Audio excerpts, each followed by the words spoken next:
Radhe Krishna friend. तो आपका स्वागत है आपके ही अपने चैनल में गोपाला ब्लॉग में। तो फ्रेंड, आज फिर मैं आपके साथ अपनी पूजा भक्ति और अपने सुबह की दिनचर्या लेके आई हूँ। तो मेरी सुबह की दिनचर्या मैं गृहस्थ जीवन में रह के हम लोग कैसे बिल्कुल ही साधारण सी पूजा करके कैसे अपने प्रभु को खुश कर सकते हैं और कैसे उनकी भक्ति प्राप्त कर सकते हैं, वही सब मैं आपके साथ इस वीडियो में शेयर करना चाहूँगी। तो सबसे पहले सुबह उठिए, जल्दी जल्दी उठने की आदत डालिए। थोड़े दिन दिक्कत होगी अगर आप नहीं उठते हैं। अगर आप अलार्म लगाइए, उठिए। थोड़ा टाइम तो लगेगा इस वाले रूटीन में आने में, लेकिन जब आप आ जाएंगे ना तो आपका जीवन बहुत ही आनंद से भर जाएगा। तो बस सुबह उठिए, अपना उठ के अपने प्रभु को प्रणाम कीजिए, अपनी धरती माता को प्रणाम कीजिए। उसके बाद अपना थोड़ा सा जो सुबह का होता है ना नज़ारा, माहौल, जो सुबह का एक ताजगी होती है उसका आनंद लीजिए जो कुदरत ने हमें दिया है। अपने अगर छत पे जाइए, अगर आप जा सकते हैं तो अपनी छत पे जाइए खुले आसमान के नीचे, और सुबह की जो हवा ताज़ी ताज़ी होती है और चिड़ियों की, कौवों की चहचहाहट बहुत अच्छी लगती है। तो इन सब चीज़ का आनंद लिए। उसके बाद अपने घर के काम में लगिए, जो आप करना चाहते हैं अपना घर का काम, झाड़ू पोछा, जो जैसा आपका रूटीन आप कर पाएँ, जिससे आप अपनी भक्ति पूजा में आनंद लें, उसको परेशानी या बोझ ना समझें। तो मैंने अपने घर का सारा काम कर लिया, यानी कि झाड़ू और पोछा सिर्फ मैं मंदिर वाले कमरे में लगा लेती हूँ। अगर मेरे पास समय होता है तो मैं पूरे घर में लगा लेती हूँ, और कोशिश यही करती हूँ कि पूरे घर में लगा लूँ। अगर बाई चांस ऐसा लगता है कि कभी हम लेट हो रहे होते हैं तो पूजा रूम में और रसोई में मैं झाड़ू और पोछा, यानी कि झाड़ू तो पूरे घर में लगा देनी है, और सुबह की बासी झाड़ू लगाना बहुत ज़रूरी होता है। तो शुरुआत किचन से करिए, किचन में झाड़ू लगाइए। उसके बाद फिर अपने पूरे घर में झाड़ू लगाइए, और उसके बाद आप लगा सकते हैं, आपके पास समय है तो आप पूरे घर में पोछा लगाइए। नहीं तो पूरी साफ़ सफाई करने की कोई ज़रूरत नहीं है सुबह सुबह, कि हमें अपने प्रभु को टाइम देना है। और घर के काम तो हमारे सारे दिन के हैं, आप कभी भी कर लीजिए, पूरा दिन घर के काम ख़त्म नहीं होते हैं। तो पहले हम अपने जो घर का हमें पूजा का टाइम एक नियम होता है ना, वो हमें बनाना होता है। तो कोशिश यही करिए। अगर मुझे ऐसा लगता है ना कि हाँ मैं लेट हो रही हूँ, तो मैं कुछ काम जो छूट सकते हैं उनको मैं छोड़ देती हूँ। तो मैं नहा के आ गई, यानी कि मैंने झाड़ू और पोछा कर लिया। उसके बाद मैंने नहा लिया। उसके बाद सबसे पहले हमारे को अपना जो हमारा गृहस्थ जीवन में है ना, पहले हमें उसको भी करना होता है। अगर हम उनको छोड़ के और प्रभु भक्ति में लगेंगे तो उसका कोई फ़ायदा नहीं है। तो समझिए आप इस चीज़ को। तो सबसे पहले हम अपने परिवार, अपने बच्चों, अपने पति, इन पे हम ध्यान देंगे। उसके बाद हम अपने पूजा भक्ति में लगेंगे। तो अपना जो, अगर हमें लगता है कि हमारे हस्बैंड जी को जल्दी जाना है, बच्चों को जाना है, तो हमें पहले उनका तैयारी करनी पड़ेगी, उनके लंच की, उनके नाश्ते की, जो भी सुबह की हमारी तैयारी है उनको। अगर थोड़ा लेट में जाते हैं, अगर हस्बैंड जी लेट जाते हैं तो आप थोड़ा मैनेज कर सकते हैं, बच्चों को भेज के उसके बाद फिर आप अपना काम कर सकते हैं। लेकिन पहले अपना परिवार है, उसके बाद पूजा पाठ है। अगर आप कर सकते हैं तो आप करिए पहले, लेकिन भाई मैं नहीं कर पाती हूँ, मैं बहुत कम। अगर मैं, जैसे अब स्कूल की छुट्टियाँ पड़ी हुई हैं ना, मैं किसी और को देख के या किसी और का नहीं कर पाऊँगी। मुझे जैसा अपना लगता है तो हमें उसी तरीके से करना चाहिए कि जैसा हम अपने आप को कंफर्ट कर पाए, कि हम इसमें कोई हमारी हिचकिच नहीं है। अगर हम किसी को देख के कि हाँ ये लोग जल्दी कर रहे हैं और इस तरीके से कर रहे हैं, तो हम लोग भी उनके दिखाए हुए पे और उनके समझाए हुए तरीके पे, हाँ कुछ बातें माननी होती है हमें सभी की, जिसमें हमारा अच्छा होता है। तो लेकिन ये है कि घर का काम हमें पता होता है हम किस तरीके से कर सकते हैं। तो सबके घर का काम, सबका अपना अपना तरीका होता है। हाँ, सुबह जल्दी उठेंगे तो आपके काम काफ़ी हद तक जल्दी हो जाएंगे। तो मैंने अपना किचन में आके सब्ज़ी वगैरह कट करी, और सब्ज़ी मैंने, यानी कि मैं रात के कट कर लेती हूँ ज़्यादातर। अगर लगता है तो फटाफट यहीं पर एक साथ खड़े होकर मैं कई काम कर लेती हूँ किचन में। तो कोशिश करिए कि आप नहा के किचन में ही जाए। तो मैं नहा लिया था, नहाने के बाद आई, मैंने सब्ज़ी छोक दी। सब्ज़ी मैंने सीताफल की सब्ज़ी बनाई, आटा लगा के रख दिया, क्यों बच्चे भी स्कूल नहीं जा रहे हैं, तो अभी टाइम है, अभी हस्बैंड जी के लिए टाइम है।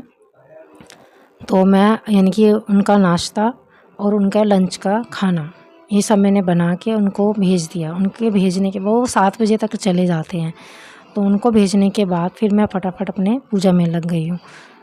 अगर वो किसी दिन जब लेट जाते हैं ना, तो सबसे पहले मैं अपनी पूजा कर लेती हूँ। मुझे पता होता है कि वो लेट जाएंगे, तो मैं पूजा कर लेती हूँ। उसके बाद फिर मैं उनका टिफ़िन वगैरह तैयार करती हूँ, यानी कि आधी तैयारी कर देती हूँ, सिर्फ रोटियाँ बनानी रह जाती है, वो मैं बाद में बना लेती हूँ। तो अपने कान्हा जी को स्नान वगैरह करा के उनको ड्रेस पहना दी है, उनकी पोशाक पहना दी है, अपनी लाडली को भी। तो स्नान वगैरह करते हुए मैं बहुत कम दिखाती हूँ। पहले के मेरे जो ब्लॉग थे उसमें मैं दिखा देती थी, लेकिन अब मैं बहुत कम दिखाती हूँ। तो स्नान तो हमें नॉर्मल ही तरीके से करवाना होता है अपने कान्हा जी को। हाँ, कुछ खास दिन होता है, जैसे पूर्णमासी है या एकादशी है, उस दिन हम पंचामृत से स्नान कान्हा जी को करा सकते हैं। और जो शंख होता है, जिससे हम स्नान कराने वाला शंख होता है, उससे भी हम करा सकते हैं। उससे हम डेली भी करा सकते हैं।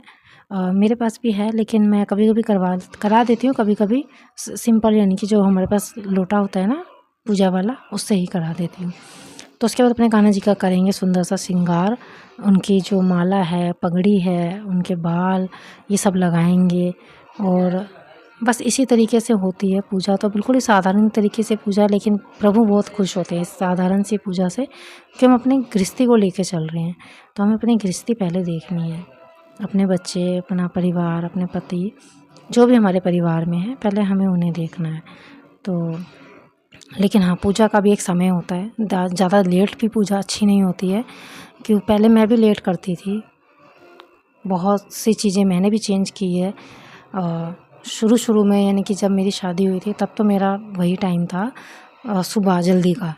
लेकिन उसके बाद फिर बच्चे हो गए, फिर परिवार बढ़ गया, फिर बच्चों की ज़िम्मेदारी आ गई, तो धीरे धीरे चीज़ें चेंज होने लगी। जब बच्चे थोड़े छोटे थे, तब थोड़ा सा रूटीन चेंज हुआ, नहीं कर पाते थे पूजा टाइम से। लेकिन पूजा डेली होती थी, लेकिन थोड़ा टाइम नहीं था, जैसे एक टाइम होता है ना। उसके बाद फिर थोड़े समझदार हुए, फिर स्कूल जाने वाले हो गए, फिर उनका लंच टिफ़िन का होने लग गया। तो ऐसी बहुत सारी चीज़ें हमें समय के अनुसार और परिवार को देखते हुए अदल बदल करनी पड़ती हैं। तो लेकिन हमें प्रभु भक्ति कभी नहीं छोड़नी चाहिए, प्रभु भक्ति में हमेशा रहना चाहिए, और अपने परिवार को भी रखना चाहिए उसमें। क्यों, हमसे ही हमारे परिवार, हमारे बच्चे सीखते हैं। जब हम ही नास्तिक बने रहेंगे, हम ही का टाइम और समय की वैल्यू नहीं करेंगे, तो हमारे परिवार के और बच्चे भी नहीं करेंगे। तो हमें आगे तक अपनी इस चीज़ को ले जाने के लिए तो हमें अपने आप को थोड़ा बदलना पड़ेगा। तो हमें अपने आप को थोड़ा बेहतर और अच्छा बनाना पड़ेगा, तभी हमारे बच्चों में वो संस्कार आएंगे जो हम उनको देंगे। तो हमें अच्छा ही करना चाहिए। तो हम, यानी कि मैं अपनी बात बताती हूँ, तो मेरे बच्चे यानी कि पूजा पाठ सब कर लेते हैं। मेरी बेटी है, वो भी कर लेती है। अगर कुछ ब्लॉग में आपने देखा भी होगा, तो वो कान्हा जी को स्नान वगैरह सब कराती है। और जो मेरे दोनों बेटे हैं, वो भी पूजा कर लेते हैं। भोले बाबा पे जल वगैरह, यानी कि मेरा पूरा परिवार पूजा करता है, ऐसा कुछ नहीं है। मेरी देखा देखी, अगर जैसे मेरा जिस दिन व्रत होता है, उस दिन जैसे लहसुन प्याज का खाना नहीं बनेगा तो नहीं बनेगा उस दिन। वो ऐसा कुछ नहीं है कि वो लोग भी खाएंगे, ऐसा कुछ नहीं है। यानी कि वैसे भी नहीं खाएंगे, और सब्जी वगैरह में तो मैं डालती नहीं हूँ। तो ये सब चीज़ें हमारी ही सिखाई होती हैं, तभी हमारे बच्चे उस चीज़ को कर पाते हैं। और आगे भी ये चीज़ें चलती रहेंगी। जब हम खुद ही नहीं करेंगे, तो हमारे बच्चे देखेंगे नहीं, तो वो करेंगे भी नहीं। तो इसलिए हमें सही चीज़ों को ध्यान देना चाहिए, सही चीज़ें हमें अपने बच्चों को दिखानी चाहिए, सिखानी चाहिए, ताकि वो आगे भी इस चीज़ों को लेके चले।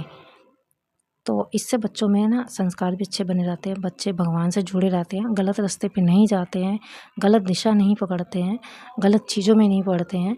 तो जो आजकल का समय और माहौल चल रहा है ना, जो कलयुग चल रहा है, उससे हमें अपने बच्चों को, अपने परिवार को बचाना है। तो बच्चों को भक्ति में लगाइए। ऐसा भी भक्त नहीं करिए कि हाँ, बच्चों को बस पूजा ही पूजा, नहीं। एक इस तरीके का भक्त होना चाहिए कि उसे सही और गलत का मतलब पता हो, कि हमारे संस्कार, हमारा धर्म क्या है। तो उस तरीके से हमें बच्चों को, यानी कि पूजा पाठ भक्ति में लगाना चाहिए अपने परिवार वालों को। क्यों, अगर बच्चे पूजा पाठ में लगे रहेंगे ना, तो उन्हें एक भगवान का एक आशीर्वाद, एक प्यार, एक स्नेह मिलता है, और वो भगवान जी उन्हें गलत रास्ते पे जाने से बचाते हैं। तो देखिए फ्रेंड, आरती, पूजा, इत्र सेवा, ये सारी सब कुछ हो गई हैं। और आज मेरे कान्हा जी कैसे लग रहे हैं वो भी बताइएगा। ये सब ड्रेसें मैं जो अपने कान्हा जी के लिए तैयार कर रही हूँ ना, मुझे बहुत अच्छी लग रही हैं। तो माला जाप भी हो गई है, माला जाप भी करना चाहिए। और बस इसी तरीके से मुझे ज़्यादा कुछ इतना नहीं पता। देखिए मैं अपना जिस तरीके से डेली पूजा करती हूँ ना, वही मैं आपके साथ शेयर कर रही हूँ, और जितना मुझे अनुभव अपनी पूजा अपनी भक्ति से हुआ है ना, वही मैं पूजा हमेशा से करती आई हूँ। और बस ये है कि हाँ, समय के हिसाब से थोड़ा ऊपर नीचे होता है, वो उसके लिए कोई दोष नहीं लगता, उसके लिए कोई सज़ा नहीं मिलती है कि हाँ भगवान जी नाराज़ हो जाएँगे या हमारे को सज़ा देंगे, ऐसा कुछ नहीं है। तो सारा काम हो जाने के बाद, पूजा पाठ हो जाने के बाद फिर मैं अपना करूँगी नाश्ता। तो आज मैं सिर्फ़ चाय और जो टोस्ट होते हैं ना, जिनकी सौंफ रस जो होते हैं, उसी से नाश्ता करूँगी। और उसके बाद फिर मैं अपना जो खाना मैंने बनाया है ना, पेठे की सब्ज़ी, और उसके साथ मैंने बनाए हैं पराठे, वो मैं नाश्ता करूँगी बाद में। अभी फ़िलहाल मेरा मन नहीं था कि गर्मी इतनी हो गई है ना, और सुबह से उठ रहा हो तो ये सब चीज़ें ना, रोटी पराठे खाने का तो बिल्कुल इच्छा नहीं होती है, लेकिन हाँ करूँगी भी, थोड़ी देर से करूँगी, इसके 15-20 मिनट बाद। तो आज का व्लॉग कैसा लगा कमेंट करके ज़रूर बताइएगा। मिलेंगे नेक्स्ट व्लॉग में, तब तक के लिए आप सभी को राधे कृष्णा।